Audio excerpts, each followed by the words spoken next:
ल ए यो भयो है। अब यो भयो, यो सिक्नुभयो। ल यो धेरै सिक्नुहोस् है, आजको चाहिँ महत्त्वपूर्ण छ भिडियो है यो। ल अब यो सिकियो। अब हामीले बोल जान्न पर्यो। झ्याउरेको बोल मैले के भनेछु तपाईँहरूलाई पहिलेदेखि?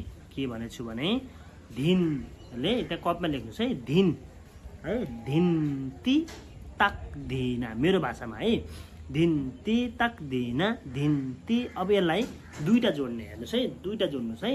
पहिला के भनौँ? धिन ती ताक धिना, धिन ती ताक धिना है,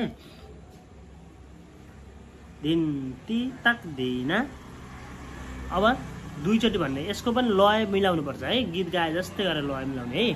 धिन ती ताक धिना, धिन ती ताक धिना, धिन ती ताक धिना भन्नुहोस् त। तपाईँहरूले पनि यस्तो नै भन्नुहोस् त, धिन ती ताक धिना, धिन ती जोडेर भन्ने है। अब धिन ती ताक धिना गर्ने बिसाउने, फेरि धिन ती ताक धिना नभन्नुहोस् है।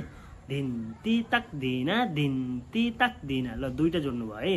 अब तिनवटा जोडौँ, धिन ती ताक धिना, धिन ती ताक धिना, धिन ती ताक धिना है।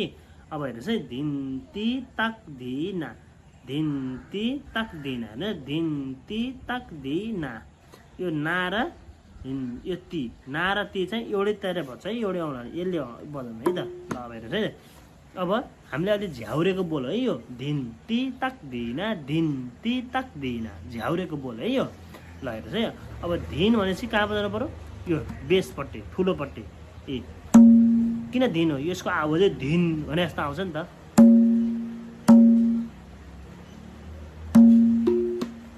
धिन ती ताक धिना, हेर्नुहोस् है, यस्तो आवाज आउनुपर्छ है झ्याउरेको चाहिँ। अब यो झ्याउरेको के हो त आवाज?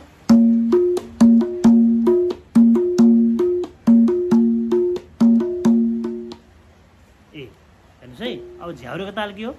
धिन ती ताक धिना। अब धिन भनेको के हो? यो धिन धिन धिन है। अब यो ती भनेको के हो? ती ती ती यो है, धिन ती ताक। खत खत भन्यो नि भयो, ताक भन्यो नि भयो। ल मैले ताक सहिलो भयो, ताक भन्यो है त। धिन ती ताक भयो, धिन ती ताक, धिन ती ताक धिना। हेर्नुहोस् है, धिन ती ताक धिना, धिन ती ताक धिना। बुझ्नुभयो नि? 1 2 3 4 5। यसो नभन्नुहोस्, 1 2 3 4 5 छ भन्नुपर्छ। तपाईँ झुक्किनुहुन्छ भयो, छोडिदिनुहोस् यसलाई। यति कण्ठ पार्नुहोस् कि धिन ती ताक धिना, धिन ती ताक